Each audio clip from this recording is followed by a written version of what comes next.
He puesto, evidentemente, el título de no inflamatorias, porque las inflamatorias forman parte de nuestro currículum, nuestro conocimiento, y yo creo que las domináis. Una referencia rápida a algo del músculo. El músculo es uno de los tejidos más maravillosos y más desconocidos para nosotros. Bueno, no es que conozcamos el aparato digestivo, como la doctora Herrero sabe, necesitamos grandes especialistas para ello. Pero siendo los encargados de estudiar y de hacer la medicina del aparato locomotor, del sistema musculoesquelético, pues da la idea de que el músculo lo tenemos abandonado. Las articulaciones son nuestro campo de batalla. El músculo es uno de los tejidos más activos e importantes del organismo, del ser vivo, todos los que tienen locomoción, pero no solamente eso, sino que para el metabolismo es un reservorio de una cantidad de componentes de donde se va a sacar material, fundamentalmente proteínas, glucosa, digamos, se va a producir la combustión necesaria para muchísimas cosas. Recordaros que el músculo cardíaco está latiendo desde el primer día en nuestra concepción prácticamente hasta el día que deja de latir y mira, pues nos morimos. Es decir, que es un elemento fantástico. Y es fácil de verlo en el solomillo de la que compramos en cualquier tienda, pero es mucho más difícil de entender en la parte más profunda. Vamos a ir un poquito de fuera adentro rápidamente. Recordaros que está formado por paquetes, por una serie de paquetes de fibras. Estas fibras se forman unos haces y la fibra muscular, que es la unidad funcional, es muy compleja. Tiene una membrana, tiene unos núcleos que, a diferencia de los núcleos habituales, están periféricos a la fibra y además son varios. No tiene ya mitosis, es en final de parada. Tiene unas células satélites para muchas funciones de regeneración, entre otras cosas, que también estamos estudiando para en el día a día intentar en el futuro evitar la sarcopenia, por ejemplo. Y luego tiene un sarcoplasma donde están incluidas muchas organelas. La más importante quizá será la mitocondria. La mitocondria es una especie de mini núcleo de esa mini estructura viva, casi diríamos. Si no fuera porque no tiene mitosis, sería una estructura viva dentro de otra célula que es viva. Y de hecho es una confluencia de unos seres que en su día hubo hace 2.000 millones de años con esa célula que ya empezaba a ser la eucariota y que hicieron una simbiosis aportando una función necesaria absolutamente. Es el pulmón de nuestras células y ahí se van a hacer una serie de cambios que cuando fallan son terribles porque afectan a todo el sistema. Hablamos de enfermedades mitocondriales, no de miopatías mitocondriales. Bien, luego lo veremos un poquito más.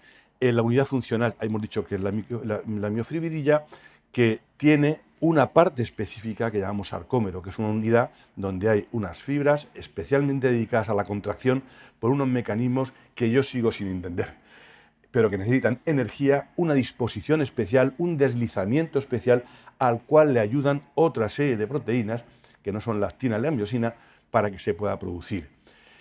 Es decir, se ha profundizado tanto en el sistema que a mí me llama la atención qué poco sabemos del sinoviocito o de los condrocitos y de los osteocitos y cuánto se sabe de todo esto. Claro, que hoy día los estudios moleculares han hecho avanzar todo. Y de hecho, cuando ya nos metemos dentro, hay una parte, la membrana fundamental, que tiene unos complejos necesarios para su funcionamiento. Tiene además unas proteínas que unen esa membrana al citoesqueleto interior, fundamentalmente a esas proteínas que luego se van a mover y que tienen muchísimas funciones. Tanto que cuando falla una de ellas, cuando se produce genéticamente un fallo en la producción de una, se produce un trastorno tan grave para la persona que le deja pues, paralítico de una parte del cuerpo o de casi todo. Son miopatías que cada día se conocen profundamente gracias a los avances en el estudio molecular y además a otro tipo de cosas que veremos como el Western blot y otro tipo de cosas que antes no se podían hacer. Bien, aquí resumiendo, habríamos patología que afecta a esa parte de la membrana, que son muy importantes en las distrofías de cinturas y otras distrofilopatías, patología que afecta ya a las proteínas internas, por ejemplo, la más importante, la distrofina, que es que da una enfermedad importantísima en los niños y en algunos adultos.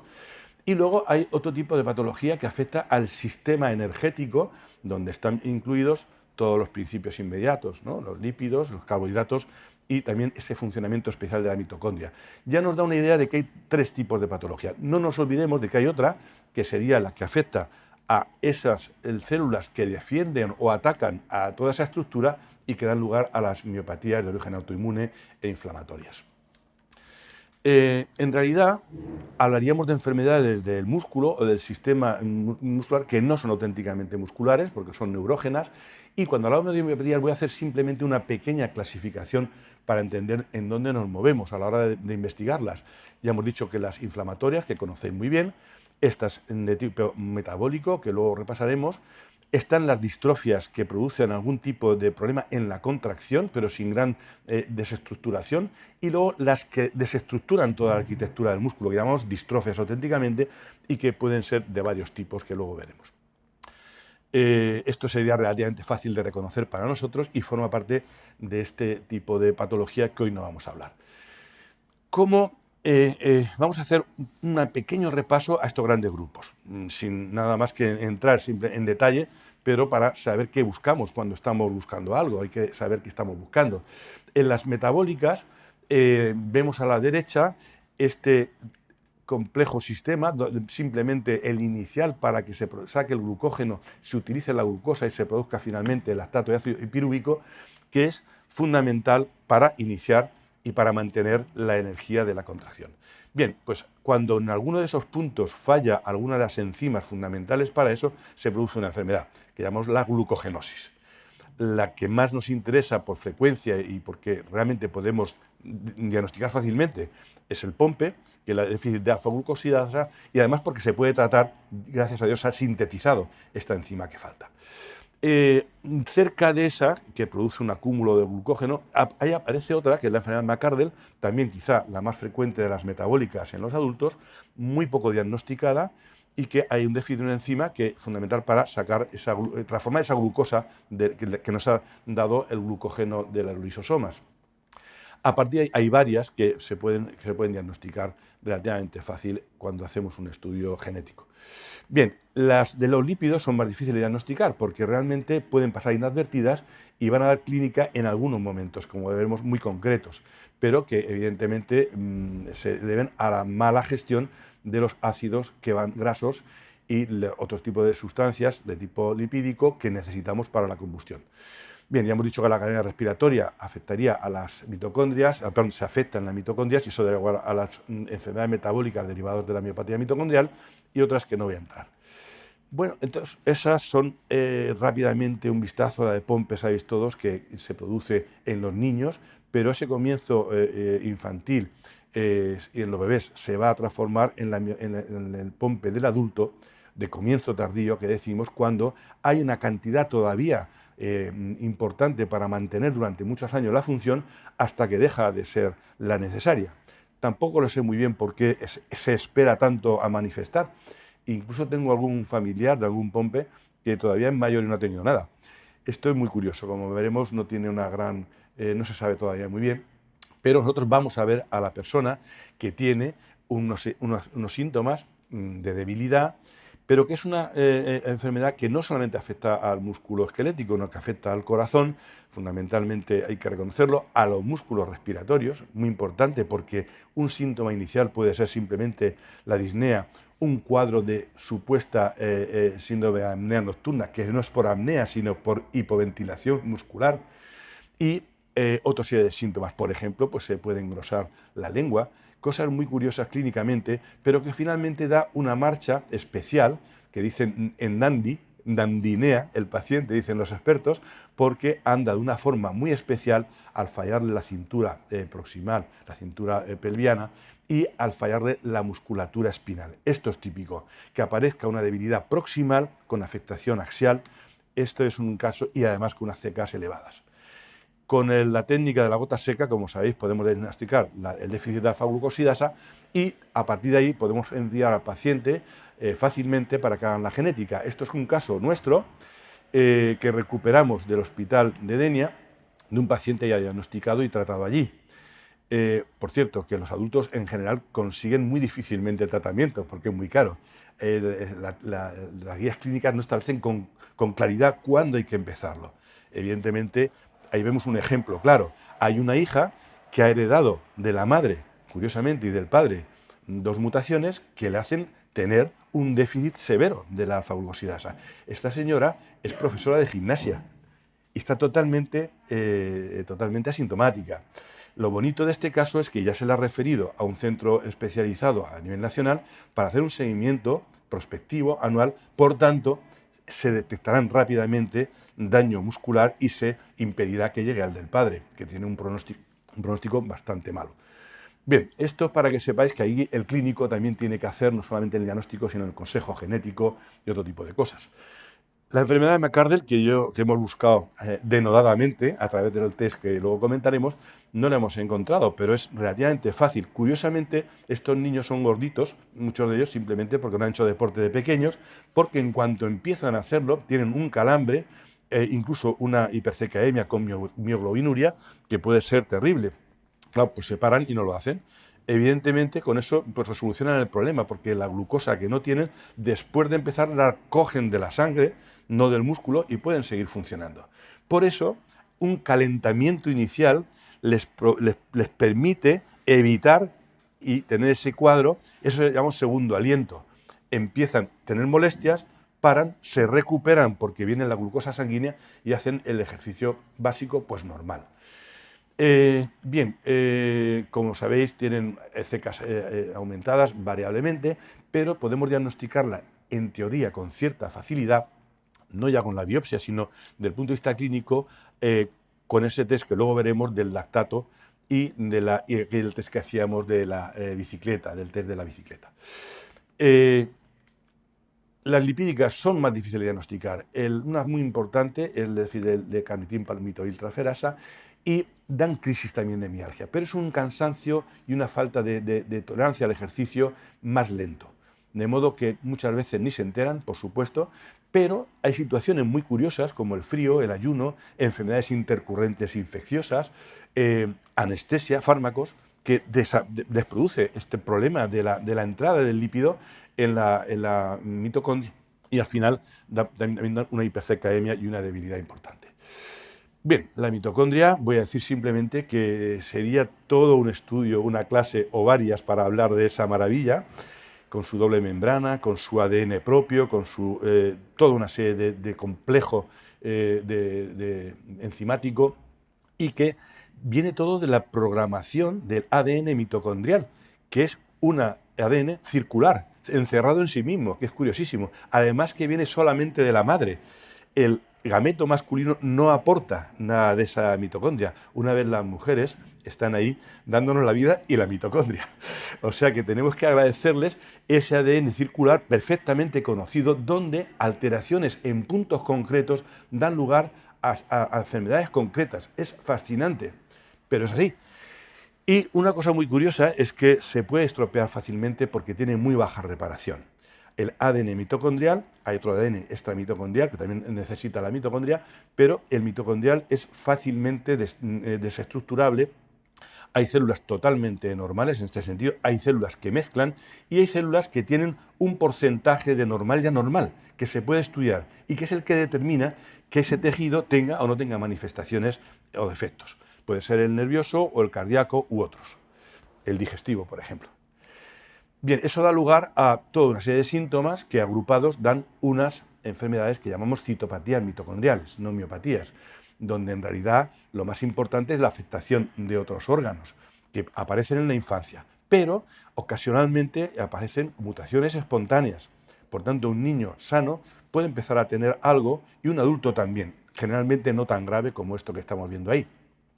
Aquí vemos una serie de síntomas también agrupados, como antes, y desde luego en un adulto, pues en cuanto sospechemos una enfermedad sistémica que no sea inflamatoria y que no tenga una buena expresión, deberíamos estudiar la posibilidad de que esté fallando las mitocondrias en uno o varios niveles, porque están en todos los tejidos. Es curiosísimo, como digo, porque les ataca a unos el cerebro, otros el digestivo, otros el sistema hematológico.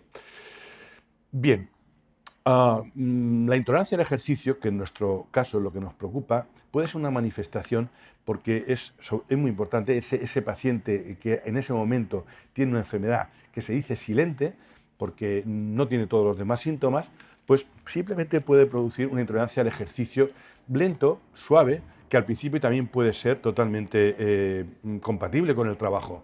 Una paciente, la que diagnosticamos aquí, que presentamos en una de nuestras sesiones clínicas, ha sido una mujer normal que ha estado trabajando en un banco, que claro, no tenía como cajera tenía pocas demandas, no tenía hijos, no había tenido embarazos, hasta que realmente no podía ir a trabajar por el cansancio.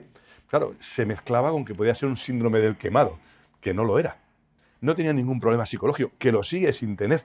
Evidentemente esto hay que analizarlo primero, pero cuando te dice que se levanta normal, muy importante para diferenciarlo de la fatiga crónica, y durante el día van apareciendo o no esos cansancios, y cuando se va a comprar al Corte Inglés tiene que parar y no puede volver a casa, eso se llama intolerancia al ejercicio de verdad. A veces sin ninguna otra molestia, a veces con algún calambre. Cuando se recupera, se sienta, recupera energía y puede funcionar al día siguiente con esas limitaciones. Desgraciadamente va progresando, actualmente está muy incapacitada a pesar de los esfuerzos de nuestros neurólogos y algún reumatólogo para ayudarla. Pero desgraciadamente ahora no puede prácticamente salir de casa. En este caso es multisistémica y tiene otras afectaciones que se habían diagnosticado previamente con una insuficiencia hipofisaria, como una insuficiencia respiratoria y cardíaca. Cuando se ha estudiado en conjunto, vemos que tienen una auténtica enfermedad mitocondrial. En algunos casos, como digo, pues puede remedar la fibromialgia, la fatiga crónica. Hay casos descritos de esas fibromialgias que puedes sospecharlo de alguna forma y que medirles el lactato en sangre, basal o en ejercicio, da una pista. El lactato por encima de 2 o de 4 no es normal en un sujeto adulto haciendo una vida normal. Esa lactacidemia habla de un problema en la cadena respiratoria. Bien, el diagnóstico evidentemente es muy complejo porque necesitaremos unas herramientas que normalmente no nos van a dar mucha información hasta que tenemos que recurrir a pruebas más complejas, sobre todo la biopsia, donde a su vez habrá unos indicios, como es la ausencia en esa tinción de la cadena respiratoria, y al final pues tenemos que recurrir a un estudio molecular y a un estudio genético muy complejo, muy especializado. A veces tardamos tiempo, meses o años, desgraciadamente, en recibirlo. Esto es una cosa que debía ser inaceptable, pero que no podemos resolver, no solamente en la medicina pública, sino en la medicina privada, donde también tenemos unas grandes dificultades.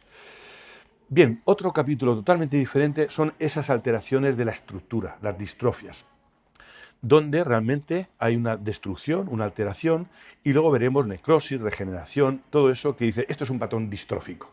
A veces puede incluso confundirse con un inflamatorio, porque la inflamación también produce esa estructuración. Puede comenzar, y comienzan muchos desgraciadamente en la infancia, pero adultos también tenemos que recordar algunas situaciones. Vamos a ver alguna de ellas. Recordad, muy importante, que la mayor parte son autosómicas, algunas son dominantes y otras recesivas, pero hay una muy importante ligada al cromosoma X, que es la enfermedad de Duchenne, que tiene dos manifestaciones, la del niño y la del adulto, que es Becker. Hay una que nosotros no pensamos nunca en ella, que es Emery-Dreifuss, que tiene afectación cardíaca muy prominente, que es muy curiosa, y las demás tienen otros mecanismos de herencia, pues como todas las enfermedades que conocemos. Bien, la de Duchenne es la déficit de la distrofina. Déficit muy importante, déficit intenso. Entonces, estos chicos empiezan a tener síntomas cuando necesitan utilizar el aparato locomotor, se van haciendo débiles primero y atróficos después. Puede empezar en la infancia muy de pequeñitos o más adelante, pero algunos adultos esperan a empezar en la década de los 20-30, puede ser un adulto joven. Hay una interesante aportación de la terapia, incluso con corticoides y otros fármacos que se utilizan, pero en realidad son poco efectivas. Cuando se hace el estudio en la histoquímica, en la inmunohistoquímica, veremos el déficit en el Western blot de la distrofina. La distrofina es una de las proteínas más grandes del cuerpo humano, por cierto, quizá la mayor, no sé muy bien por qué. Y el dato que tenemos siempre es que normalmente eleva mucho la CK y que además produce una curiosidad, que es la pseudo-hipertrofia de pantorrillas. O sea que veremos atrofia y debilidad, pero con unas pantorrillas gordas. Esto es una cosa curiosísima en donde se ha ido sustituyendo el tejido muscular por tejido grueso. No es auténtica hipertrofia muscular. Bien, aquí tenemos la de Becker, que es la que veríamos en adultos. Hay un déficit parcial de la distrofina. Solamente hay que recordar esto, puede aparecer mioglobinuria y no se utilizan los corticoides como la otra, y tiene también una evolución más lenta, pero también muy mala. Miotonías. La miotonía en adulto, que es el Steiner, enfermedad de Steiner o distrofia miotónica tipo 1, es la más frecuente en los adultos. Así como la de Duchenne es la más frecuente en niños, esta la podemos encontrar relativamente fácil. Un adulto que no relaja bien, bueno, que tiene debilidad, que tiene pérdida progresiva de funciones, generalmente es una debilidad proximal, pero que luego se hace sistémica, puede afectar a casi todos los órganos. El 30% mueren por enfermedad cardiológica, pueden tener enfermedad, por supuesto, respiratoria, endocrina. En fin, a nivel muscular, lo que tienen es fundamentalmente un signo importante a la hora de la exploración, que es que no relajan ese músculo cuando tú le pides hacer un esfuerzo o cuando lo golpeas. Le das la mano y dice suelta, y la mano le cuesta soltarla. Terminan soltándola, pero no pueden soltarla. Esto luego afecta a cosas sencillas como tragar o hablar, al manejo de la lengua. Cuando hablan mucho, pues se les queda... Tengo yo un paciente ahora mismo en Albacete que le pasa esto, que no he diagnosticado yo, pero que ya ha llegado a una edad adulta importante y que progresivamente tiene debilidad. Es un mecánico y no puede atornillar, curiosamente. Bien, vamos a ver una cara especial que dicen los libros, con una atrofia temporal, una calvicie, una boca muy bonita, perdón por la palabra clínicamente, que es la boca en forma de carpa o de tienda, que veis ahí, y una cara un poco amímica, a veces con eptosis palpebral. Por tanto, esta tiene una CK habitualmente normal. Muy curioso. O sea, las CK normales no excluyen nunca una enfermedad muscular, por supuesto, y lo más útil es el estudio clínico del gen del que produzca esta enfermedad, que curiosamente tiene mucho interés porque según se produzcan más o menos repeticiones de ese triplete que veis ahí, CGT, este es el que da lugar a la clínica. La gente con pocas repeticiones puede ser un errorcito que se puede sobrellevar. A partir de 50 da clínica. Y cuanto más clínica. Y además tus hijos van a tener más repeticiones. Tiene una anticipación que se llama. Van a aparecer la enfermedad más joven. Es curiosísimo simplemente cómo este pequeño error, según se hace más grande, puede provocar una cosa tan curiosa como la relajación muscular. Bien, este capítulo es complejísimo, se ha avanzado mucho en los últimos 20-30 años hasta clasificarlas, las distrofias de cinturas, en dos grupos, la 1 y la 2. La 1 es porque tienen herencia autosómico dominante y la otra recesiva, simplemente. Y luego han aparecido alteraciones que se han visto en el Western blot, ausencias de proteínas que poco a poco se han ido conociendo en el citoesqueleto o en la membrana. Esas proteínas que a nosotros nos suenan raro, a los neuromusculares les fascinan. Tiene una tinitopatía, tiene una calpainopatía, una cosa que nos deja tiritando. ¿Son todas iguales? Bueno, en principio todas producen debilidad de cinturas, pero luego, curiosamente, el que falte una produce que se atrofie unos músculos y no otros. Y vemos que específicamente se atrofian la parte posterior de las piernas o se atrofian las manos. Y es una cosa fascinante que, como visteis en la charla que nos dio de la utilidad de la resonancia el doctor Díaz Manera, pues les ayuda a clasificarlas clínicamente para después intentar comprobarlo sin ninguna duda en el estudio histológico. Evidentemente estos estudios se hacen en los centros de referencia, o sea que no podemos hacerlo aquí en nuestro hospital. Bien, vamos a hablar un poquito de la sintomatología y el estudio que hacemos. Vamos a entrar, ya pasamos un poquito de las grandes patologías a lo que solemos hacer. Bien, ¿por qué viene el paciente? Viene porque tiene la CK elevada. Antes no lo remitían, ahora quizá no lo remiten más, pero hay gente que vive toda su vida con una CK elevada y no dando importancia ninguna. A veces, cuando llega y dice, pues no tiene síntomas, pues no podemos estudiarlo, le damos el alta directamente, a no ser que se ponga peor. Si sospechamos algo más, o tiene debilidad muscular, o cuenta debilidad muscular, cuenta intolerancia al ejercicio, que hay que preguntárselo, lógicamente, pues podemos hacer dos cosas. Oye, mira, estamos muy ocupados, no nos cabe en la consulta, vamos a ir a consultar al neurólogo, me parece correctísimo. O vamos a hacer alguna aproximación diagnóstica. Este estudio inicial puede terminar pronto, como veremos si no hay datos fundamentales, vuelve a ser el alta, o podemos tener necesidad y curiosidad de repetirlo hasta que damos una orientación clínica, que es lo que a mí me gustaba hacer y que sobrecargó al servicio para mandarlo después al especialista. Directamente a neuromuscular especializado, que era nuestro objetivo, o remitirlo de nuevo a los neurólogos de aquí o de otro centro para tener una opinión diagnóstica. Hay que decir que yo estuve ayer mirando cuántos tengo archivados, todos los que vi, son 274 nuevas visitas, algunas tenían 3 visitas y algunos tienen 10 o 12. No cuento los procedimientos que se le han hecho. O sea, que el consumo en tiempo, en horas de consulta, no digamos a veces en estudio, pero sobre todo en recursos, es tremendo. Claro, esto da lugar a que se haya tendido a aparcarlos directamente en un centro, que están tan saturados que no pueden funcionar así. Por tanto, mi visión después de todo esto, ahora lo comentaré al final, es que debemos ayudar y tomar decisiones clínicas en función de la situación real del servicio, tanto en medios como en disponibilidad de consulta y de especialistas. Bien, cuando hacemos un estudio, lo primero es hacer una historia clínica adecuada, la anamnesis, a nivel de la historia familiar, a nivel de una serie de síntomas que ya hemos dicho en las grandes enfermedades, pero que a veces se nos olvida. Preguntarles un día le apareció, después de esos calambres haciendo ejercicio, alguna orina oscura, pues a veces te lo dicen. Oye, si te pasa otra vez, tráeme un botecito. Vete a la farmacia y me lo traes. Bien, un dato muy tonto, que se levanten todos los días con cefalea matutina un señor que sospechemos un mínimo pompe. Esto es una cosa clásica de esa hipoventilación nocturna. Inmediatamente tenemos que siempre enviar al paciente a evaluación neumológica. Bien, todos esos datos clínicos se correlacionan con datos de la exploración, como he dicho, importantísimos. Una escápula alada, esa atrofia o hipertrofia de lugares concretos, la presencia de contracturas fijas, fasciculaciones. Mira, luego contaré un caso donde el único dato para mí relevante es que no se podía poner de puntillas. En un pie todavía, en 2 imposible, pero es que no despegaba del suelo. Un señor con ceca elevada que no hace eso, pues mira, a mí no me gusta, pero hay que explorarlo. No hay que asumir que está bien, hay que hacer una pequeña exploración. Si hablamos con un neuromuscular, dice, no, una profunda exploración. Y cuando ves a un neurólogo explorar a un paciente de estos, te quedas fascinado de la cantidad de datos pequeños, signos clínicos, pues el signo de víbor, que el ombligo sube para arriba, cosas de estas que realmente a nosotros los clínicos nos gustan, pero que debemos simplemente recordar y que, bueno, a veces son muy evidentes.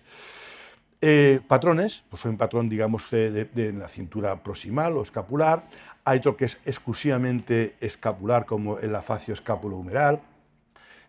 Distales, ahora veremos un caso, la oculofaringe, el patrón respiratorio temprano. Recordar, el POMPE es una de las que afecta tempranamente la musculatura respiratoria de forma inadvertida.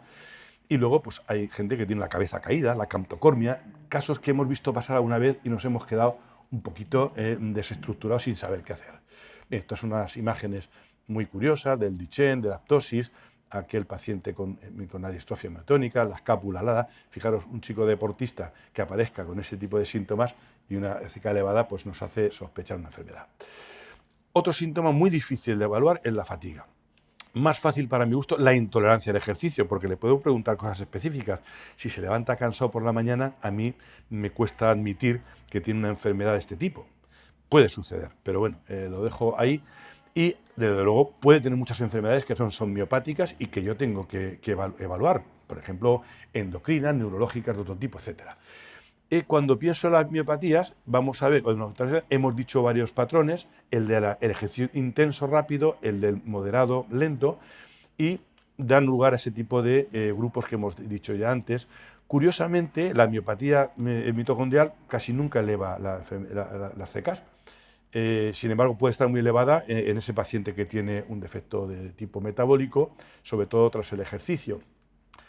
Cuando se hace un algoritmo de esto, en realidad pues veremos que se hace lo que nosotros hacíamos. Vamos a hacer la curva del lactato como una primera aproximación para saber si durante el ejercicio en isquemia sube el láctico, que es lo normal.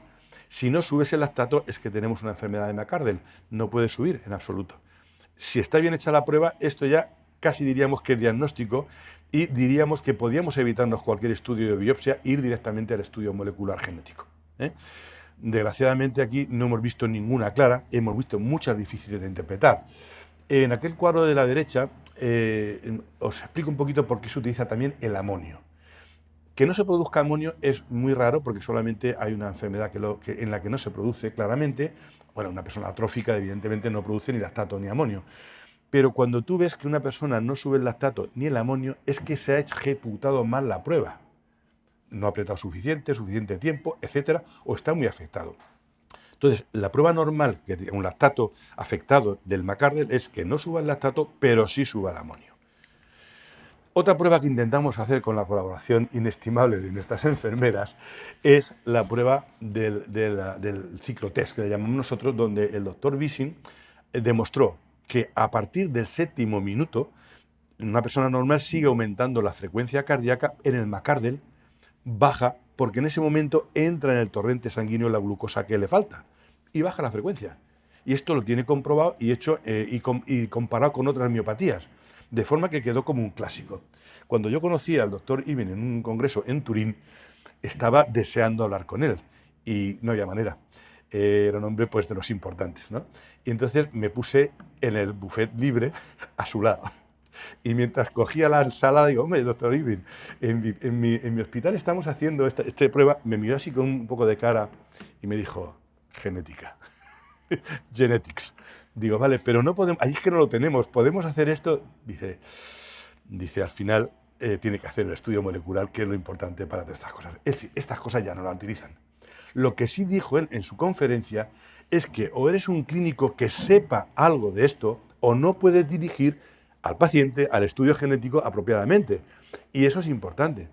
Hay que saber algo de esto o remitirlo a la persona que sabe, pero ellos ya van directamente a seleccionar paneles, como luego veremos, diagnóstico. Y esto, que es muy interesante, pues sirve de algo, quizá aquí nos puede servir, dado que es una enfermedad poco frecuente. Si pillamos uno, pues lo hemos pillado, tampoco es tan difícil.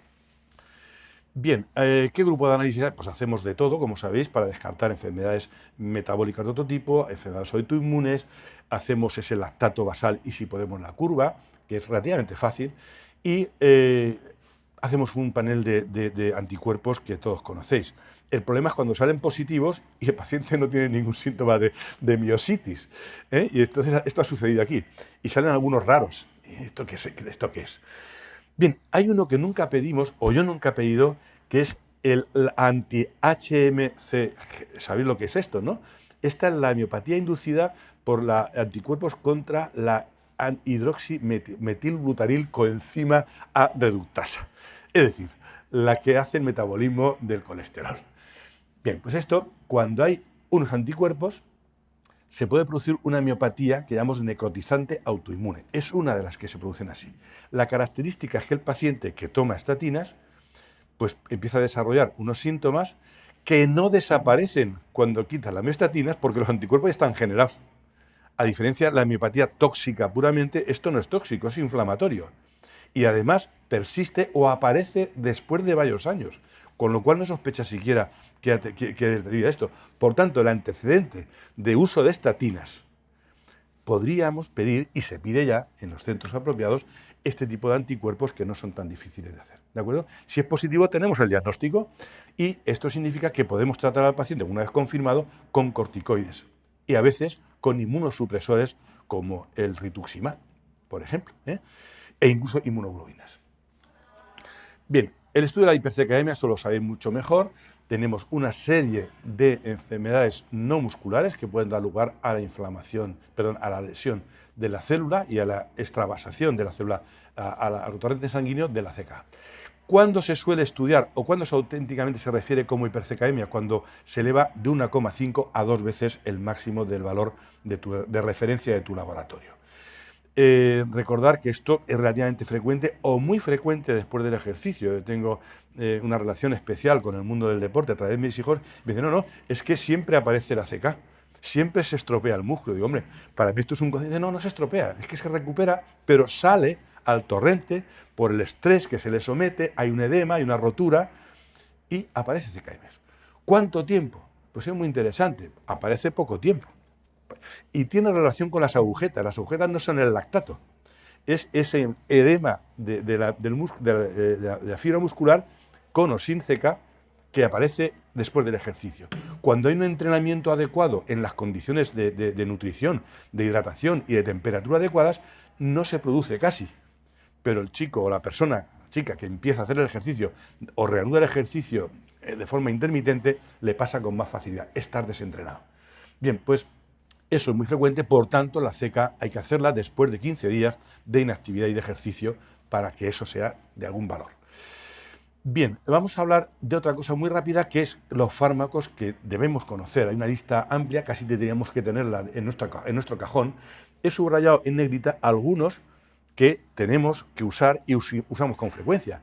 Recordar, por ejemplo, los antipalúdicos, que pueden producir un tipo de miopatía muy clara. La colchicina, que la utilizamos hasta la saciedad, como una pivote del tratamiento de la gota.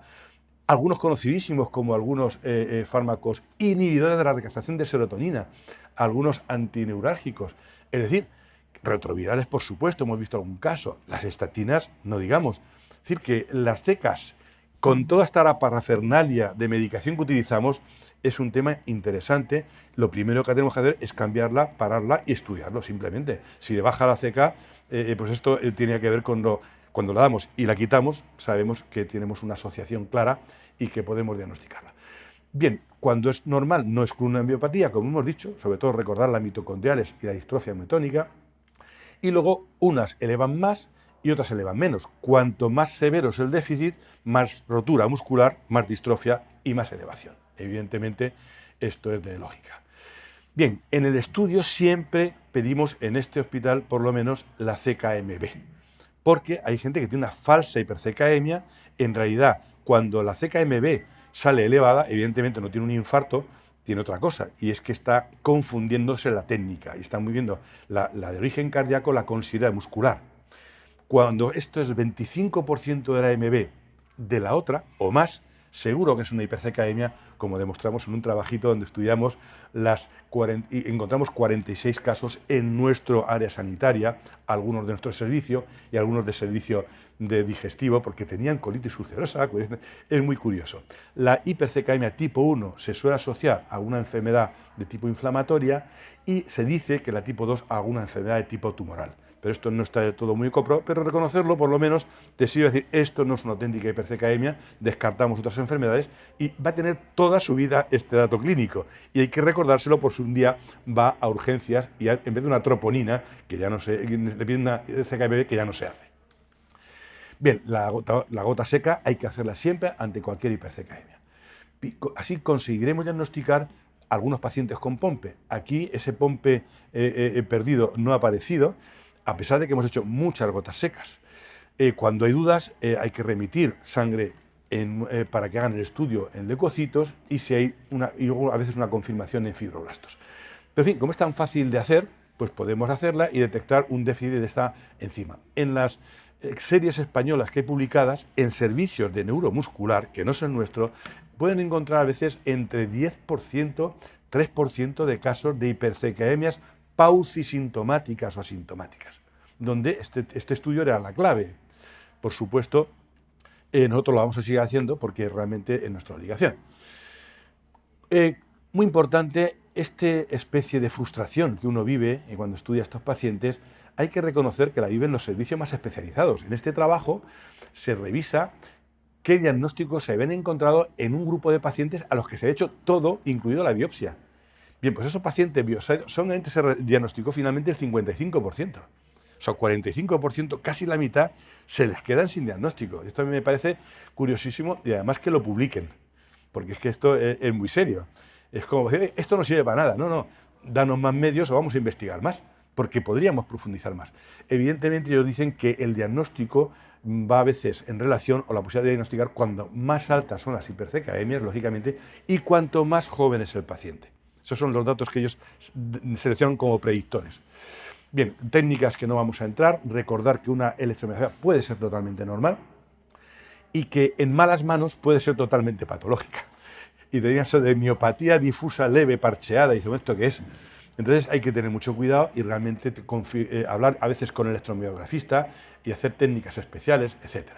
Hay patrones, nos da la distribución, por supuesto, la presencia o no de miopatía, nos sirve para decir sigo o no sigo trabajando con este paciente, porque si me cuenta debilidad y veo el músculo afectado, estamos ya donde estamos, ya veremos qué hago con él, pero no lo puedo dejar. Complementamos con la resonancia cuando hay algún síntoma de debilidad más o menos global o sobre todo particular. Y veremos patrones y sobre todo nos servirá o le servirá al experto para hacer la biopsia en el sitio apropiado, porque muchos pompes se les ha hecho biopsia en el cuádriceps y tienen que haberse hecho en el glúteo o en la espalda. Esto es importantísimo. Luego, además, los expertos, como Jordi Díaz Manera, con ese patrón dicen, me parece que esta distrofinopatía va a ir por un déficit de calpaína. Bien, esto es otra cosa. Y luego, además, en la evolución vamos a ver la edema, la atrofia, cambios estructurales. Bien, esto simplemente para que esos patrones que ellos tienen muy claros para diagnosticar a los pacientes, que no vamos a entrar, un buen radiólogo experto en esto es difícil de encontrar. Por tanto, aunque hagamos la resonancia, a veces no podemos tener una buena interpretación, pero si lo mandamos a un sitio, oiga, que le hemos visto que tiene afectados el vasto lateral, el gemelo, esto sí ya no sirve para decir, oye, mira, que lo estudien en otro sitio y que hagan lo que tengan que hacer. La biopsia, no digamos lo que es una cosa importantísima, dificilísima, con muchas técnicas, caras y además para interpretación por especialistas que les lleva mucho tiempo. No vamos a hablar de todo ello, es fascinante, hay buenas revisiones en la literatura y yo diría que hay que hacerla, o los expertos dicen que hay que hacerla, esto es el consenso europeo, cuando el CK es alta sin causa. A mí me sorprendió esto porque es un dato clínico, pues que si repetidamente tiene el CK alta, este hombre hay que estudiarlo, o esta mujer. Y llegaremos a la biopsia sí o sí, probablemente. Si el patrón es claramente homeopático, si es muy joven, una clara intolerancia al ejercicio que no está explicada, ya hemos dicho que una mitocondrial, vamos a ver el déficit de esa cadena respiratoria en la biopsia, la tensión COX, y luego las mujeres que son portadoras de la distrofinopatía, porque tenemos una CK y no tienen ninguna clínica, es importante también hacerla. En este estudio muscular se hace el estudio, la presencia o ausencia de esas proteínas dentro del tejido. A través del Western blot vemos si faltan alguna de estas proteínas. Esto parece fácil, pero también hay que interpretarlo, lógicamente. Y, por cierto, voy a decir aquí, quería decir simplemente que recordar que hay una ligada al sexo, pero sobre todo que estas, con el Western blot y estas que tienen muy claramente el fenotipo, a veces no hacen falta en la biopsia, en el estudio genético, porque ya tenemos con el estudio biópsico o el fenotipo claramente el diagnóstico. En todas las demás tenemos hoy día que recurrir a la genética, que es el último escalón y que efectivamente exige una preparación de dos tipos. Conocer perfectamente el fenotipo, el cuadro clínico, el grupo muscular de defectos que estamos estudiando, que es lo difícil, donde yo creo, al neurólogo para que me confirme que estoy hablando de lo que yo pienso y es correcto. Segundo, hablar con el genetista, que hay unas compañías fantásticas, hay genéticos clínicos, está el que hace el laboratorio, y luego los que se sientan a interpretar todo eso que ha salido, que requieren de la información que yo les dé, o que me aconsejan por dónde van a empezar. Se puede hacer un estudio más localizado, o ahora con el estudio NGS, un exoma completo, el genoma incluso completo. Claro, el exoma estudiamos un porcentaje de alteraciones patológicas, que luego hay que interpretar y ponerlas en conjunto. Esto en cualquier página se puede consultar, pero insisto, a mí personalmente me orienta, pero no me sirve para tener la confianza de gastar el dinero de mi institución o de mi paciente para hacer un estudio. Tengo que apoyarme indudablemente en el experto. Un caso local, termino con esto. Esta es una mujer que tenía una CKM elevada. Curiosamente había sido diagnosticado de miopatía inflamatoria en la fe, por tanto se le estaba dando inmunosupresores desde hacía tiempo. Cuando llegó aquí, la mujer seguía con los mismos síntomas, no mejoraba nada, seguía con la CK elevada. Yo no tenía un material para verla claramente esas biopsias. En fin, en cualquier caso, teníamos además unos familiares, que es lo que a mí me pone muy nervioso o muy contento. Yo siempre les pregunto, sí, miro incluso el abucasis y veo que tienen CK elevada la madre y el hermano, que viven aquí también en Benidorm. Esto para mí es importantísimo. Tengo un grupito de familiares. Bien, evidentemente yo con esto replanteé a neuromuscular de la fe el estudio. La debilidad era fundamentalmente axial y distal. Y resumo todo eso, había una biopsia muy alterada en el 2015, pero en este nuevo estudio se le hace la genética y se encuentra un déficit de la noctamina. Y eso se llama enfermedad de Miyoshi, que no es tan rara. Puede ser de anoctamina o de otra cosa que se llama disferlina. viene a ser dos proteínas que dan lo mismo y que dan esa atrofia distal, ese paciente que no se ponía a poner de puntillas y que no tiene ninguna enfermedad neurológica, por supuesto. Este es el último que estoy estudiando, que es de otro sitio, de Albacete, un hombre que ha pasado por la consulta del neurólogo con un temblor y le han dicho, no tiene usted en Parkinson, el joven, bueno, pues evidentemente se le hizo incluso un estudio de resonancia cerebral con DAT scan para estudiar la producción de dopamina y como no tiene nada, pues ha seguido su evolución y llega a la consulta que no puede andar bien, que no puede levantarse con un temblor permanente de la mano y de las piernas y que a mí me fascina, algo tiene que tener. Veo que tiene una hipoacusia desde niño, tampoco estudiada, una supuesta depresión, que realmente yo no la veo ahora mismo. La exploración es simplemente una pérdida de fuerza proximal y lo que me ha absolutamente convencido de que tiene algo serio es que en la espirometría tiene ya una disminución del 47% de la capacidad vital forzada. Eso es brutal, pero que además empeora cuando está en decúbito. Esta diferencia de 10% es totalmente patognomónica de enfermedad de la diafragma o de las intercostales. Por tanto, lo he referido a una unidad de neuromuscular privada, porque no tiene, tiene seguridad social, pero está tan atascado que tienen dinero para pagárselo, donde a su vez están atascados y está esperando a gastarse el dinero. O sea que yo sigo con el pobre hombre, un pobre chico, perfectamente, creo que es arquitecto, bloqueado. Evidentemente pasaremos por la biopsia y pasaremos por el estudio.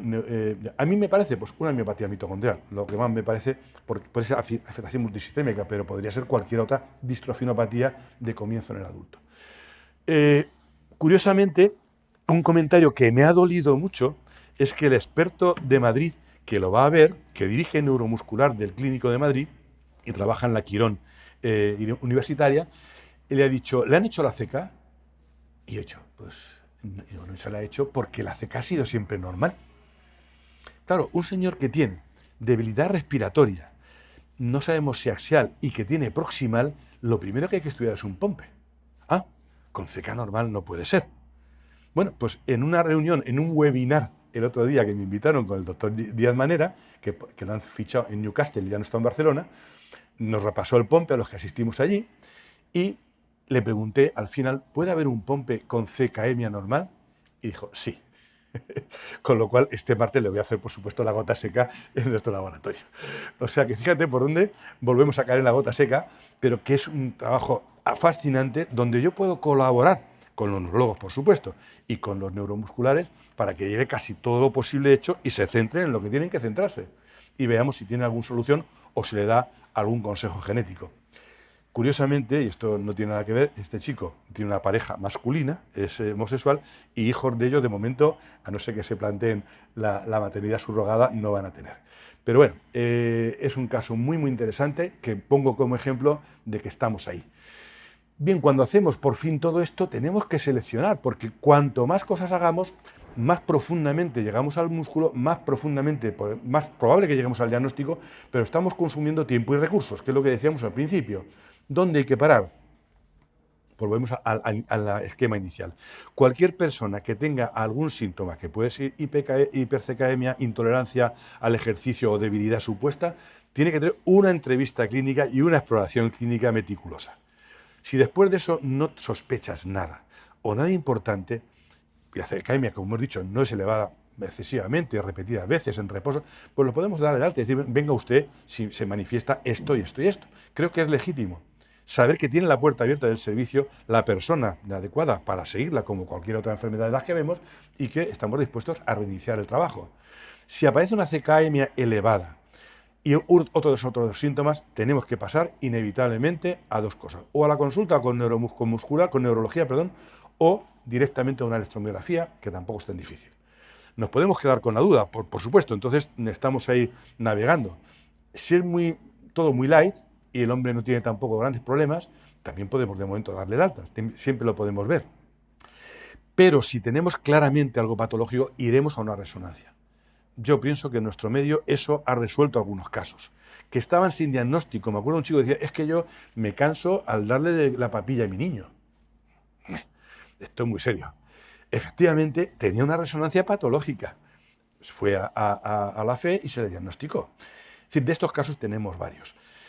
por supuesto, cuando tenemos todo eso o sin resonancia, lo tenemos muy claro, hay que mandarlo a neuromuscular o al neurólogo de aquí o a neuromuscular. Yo nunca pediría la genética directamente. Ojalá tengamos eso tan claro y tan barato como para poder hacerlo. Que hoy día, para algunas cosas muy concretas, por ejemplo, ese McArdle se podría pedir directamente y nos evitaría todo el resto del proceso.